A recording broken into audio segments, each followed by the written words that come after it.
Hey, ¿qué pasa? Bienvenido y bienvenida si eres una cara nueva. Mi nombre es Eduardo Kaufman y en este vídeo vamos a estar haciendo el análisis de un juego, en concreto el duelo que sucedió en Cincinnati.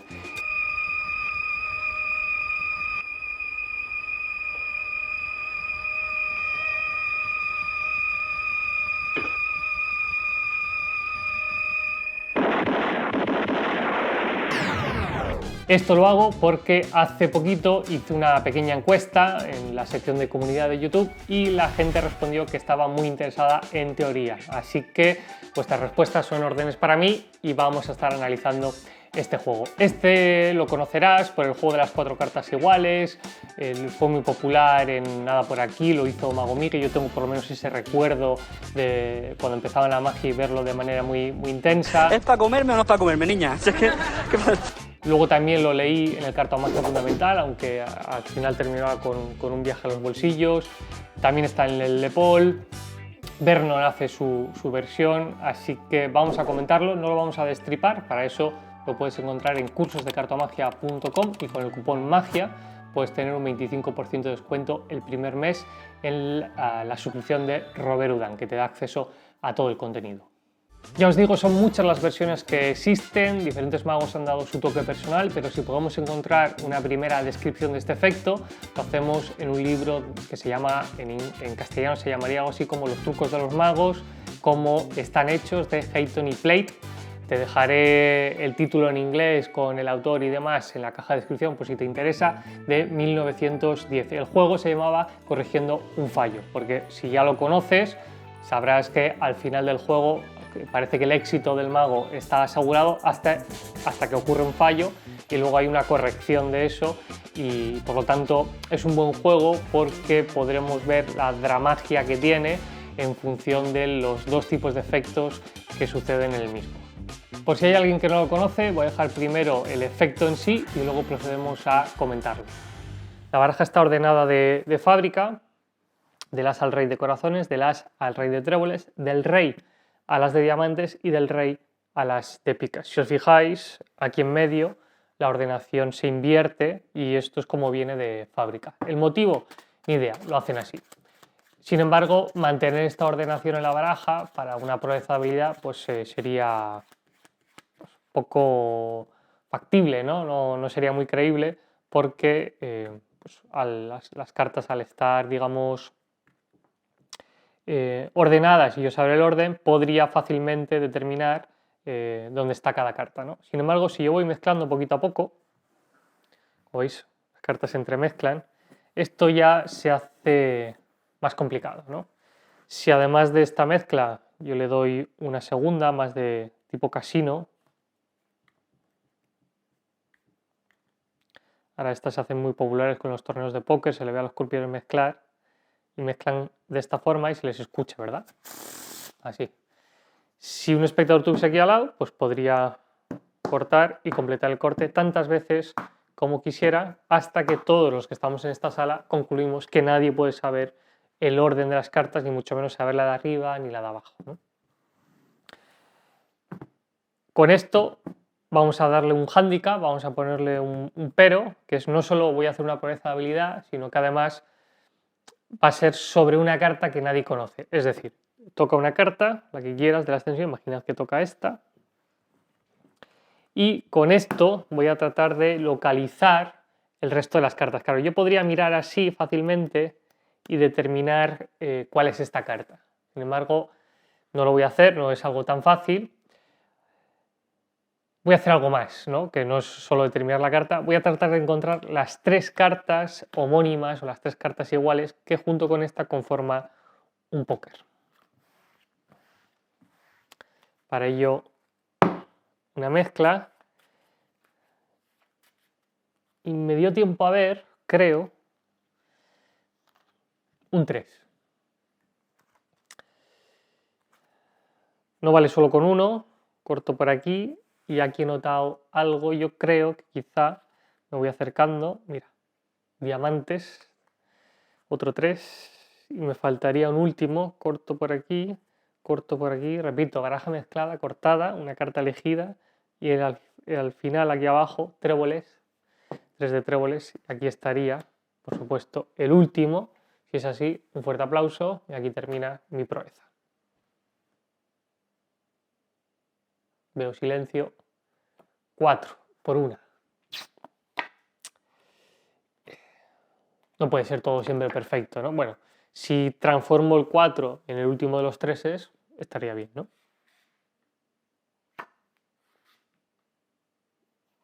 Quizá lo que ha surgido es que son los 3 los que transforman en 4.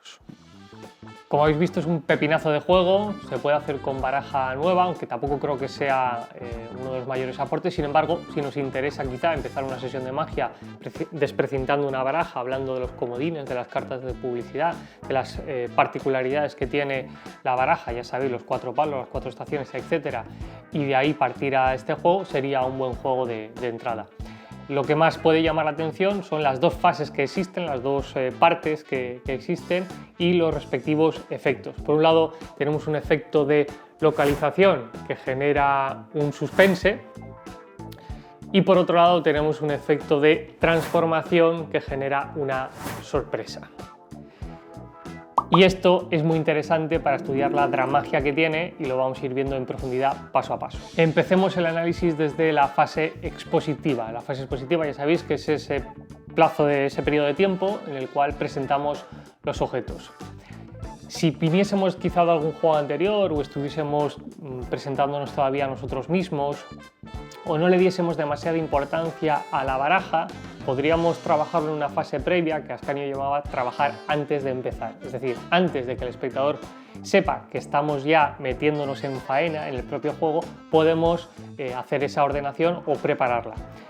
Por cierto, si esta ordenación crees que va a ser un impedimento para poder hacer el juego, yo lo que te recomiendo es que estudies la ordenación en profundidad y de ahí la simplifiques o bien a la mitad de la baraja o bien incluso simplemente a 2 cuartetos de cartas, 2 póker, que los puedas tener en un sitio de la baraja y ya sabéis, con algún tipo de procedimiento en el cual el espectador dice alto, poder llegar a ese punto concreto y a partir de ahí hacer el juego. Es decir, no es necesariamente no sintáis la necesidad de tratar de hacerlo con baraja nueva porque no tiene por qué.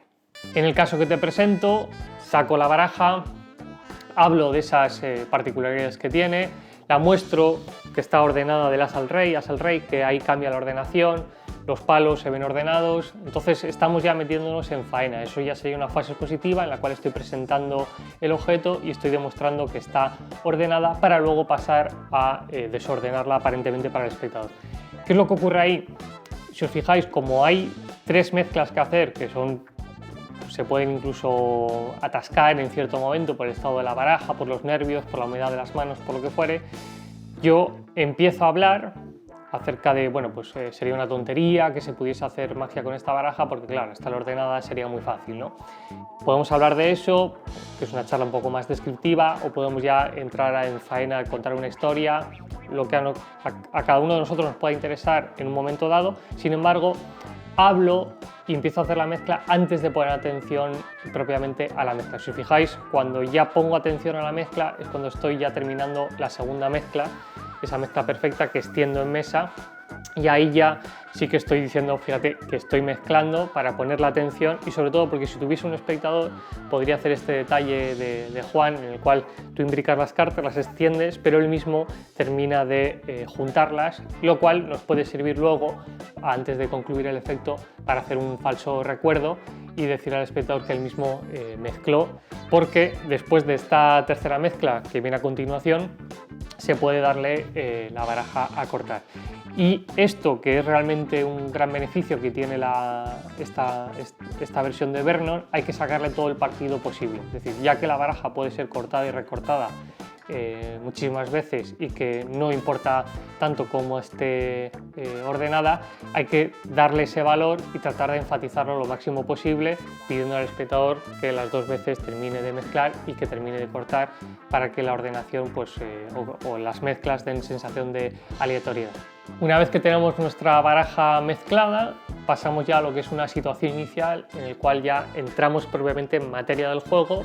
Vamos a localizar un póker de cartas, sin embargo es el espectador quien va a decidir cuál va a ser el resultado de ese póker. Y esto, ya os digo, con público y haciéndolo ya metido un poco en faena, ya sacándole un poquito de energía al cuerpo, habría que enfatizarlo, habría que hacer una extensión, jugar con el espectador a que vaya a tocar y preguntarle si la quiere cambiar por otra. Fíjate que nadie conoce la identidad de la carta, es decir, todo esto son los momentos en los que hay que jugar para fijar estos recuerdos en el espectador.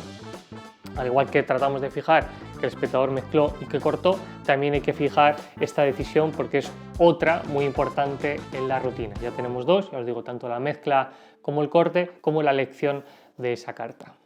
Y ahora fijaros qué sucede, porque se ha sentado una situación inicial, que es esa carta que está boca abajo, se recoge la baraja y se ha hecho un pequeño gesto mágico que es riflear así las cartas, y como que en ese momento el mago ya ha sido capaz de identificar cuál es la carta que falta, saber la identidad y conocer cuál es la posición de las otras tres cartas respectivas. Eso sería lo que en el esquema de Arthur Ascani podría ser el gesto mágico. Y ahora pasamos ya a una situación final en la cual se van localizando una a una las cartas y se van revelando que van coincidiendo. Genera un suspense y siempre va creciendo hacia arriba, ¿no? Porque primero sacamos una que no importa cuál sea y el espectador no va a reaccionar a esa. Sin embargo, por cada carta que saquemos, la reacción aún es mayor porque van coincidiendo junto con las que han salido anteriormente. Y en este punto de la rutina en el cual estamos llegando a una situación final de la parte de localización, de la parte del suspense, también se está generando una situación inicial que es la parte de la transformación, en la cual luego va a haber una sorpresa. ¿Por qué? Porque sale un 3, bueno, el primero da lo mismo, sale otro 3, bueno, ya van coincidiendo, generamos esa emoción de a ver qué sucede con la tercera, otro 3, no puede ser, como la cuarta sea, y aquí viene cuando finaliza la parte de lo que es la localización, ya hemos sacado ese trío, y al mostrar esto, pues sucede ese fallo tan inesperado y que provoca esa emoción de decir esto tenía que haber salido, y pasamos a la parte de lo que es la transformación. Un pequeño punto antes de pasar al efecto de transformación, si os fijáis, ya a nivel interno un poco la parte técnica, en el primer 3 que saco lo dejo sobre la mesa y luego lo desplazo. En el vídeo sí que es cierto que se retrasa un poquito la técnica. Sin embargo, si la hubiese hecho con un poquito más de fluidez, me hubiese dado tiempo perfectamente a desplazar el 3 y ya pasar a hacer esa pequeña preparación para la técnica posterior que se necesita. Yo lo hago para ganar un poquito de tiempo y que no se centre la atención en la baraja.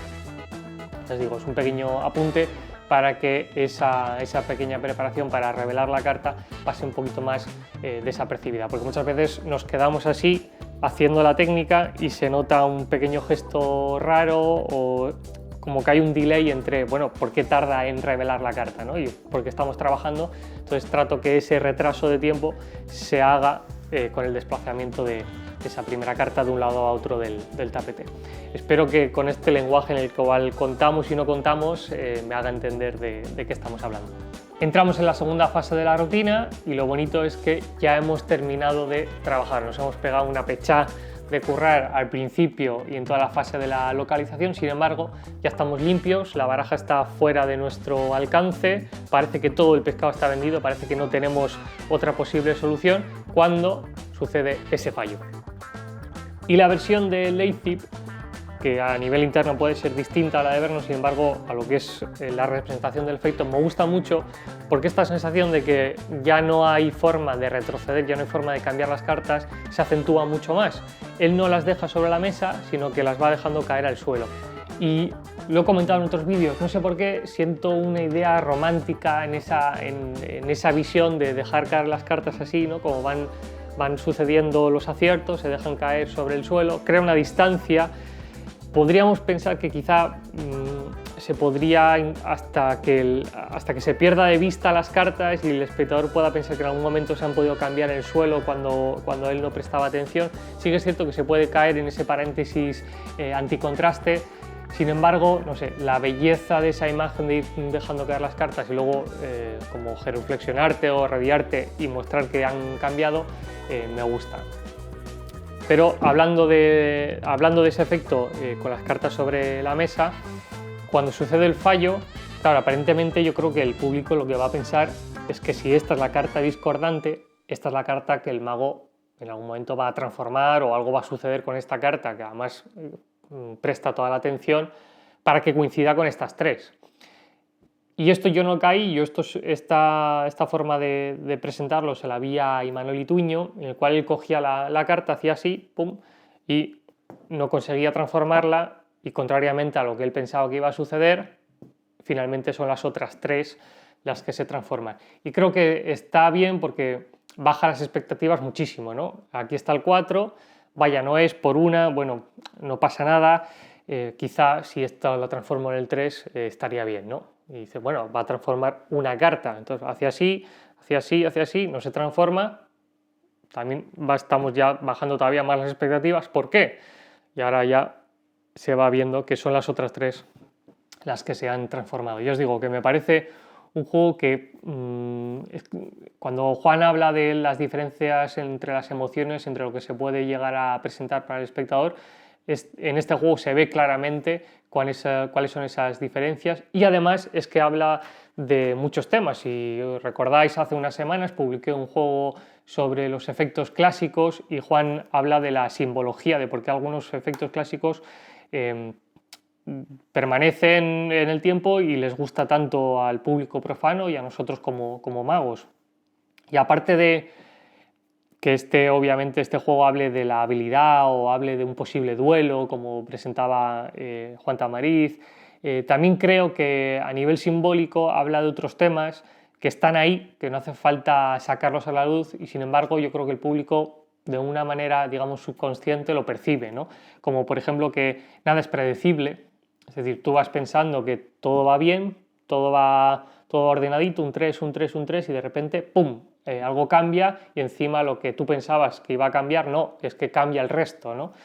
Que es bueno adaptarse a los cambios, que el éxito y el fracaso son las caras de una misma moneda, en fin, creo que si se le pone un poquito de atención al juego, puede dar mucho de sí en sus presentaciones y en la forma de luego exponerlo al público. Espero que te haya gustado este análisis. Considera suscribirte al canal si no lo estás hecho, ya que la mayoría de las visualizaciones vienen de gente que no está suscrita, y eso me ayudaría muchísimo. Y deja un comentario para que batir el algoritmo de YouTube y que llegue a mucha más gente. Te veo en el próximo vídeo. Chao.